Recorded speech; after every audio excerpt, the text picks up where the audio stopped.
बाप और बेटे और रूह कुद्दुस के नाम से आमीन। मसीह में आप सबकी सलामती हो। आज हम साल के दौरान 13वें इतवार के मंगल की तिलावतों पर ध्यान और ज्ञान करते हैं। आज की पहली तिलावत आमोस नबी और उसके तीसरे बाब में से ली गई है और आज के इंजील मुक़द्दस मत्ती की इंजील और उसके 8वें बाब में से। यीशु अपने शागिर्दों के साथ कश्ती पर हैं और यकायक तूफान आया है। तमाम शागिर्द घबरा कर यीशु को जगाते हैं। यीशु ने हवाओं और झील को ढांटा तो वो वहाँ पर अमन हो गया।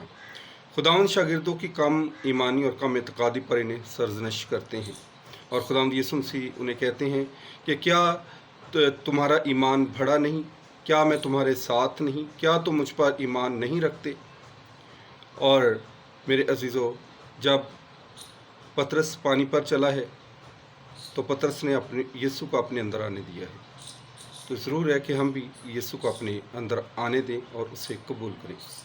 खुदा अपनी मर्ज़ी, अपने मंसूबे और अपने भेद अपने बंदों के ज़रिए इंसानों पर खोलता है ताकि वो अपनी ज़िंदगी के मकसद और बुलाहट को जान सके कि खुदा ने हमें किस लिए इस दुनिया में भेजा है, और फिर हमेशा हमेशा के लिए खुदा को अपनी ज़िंदगी का मकसद, मरकज़ और महवर बना सकते हैं।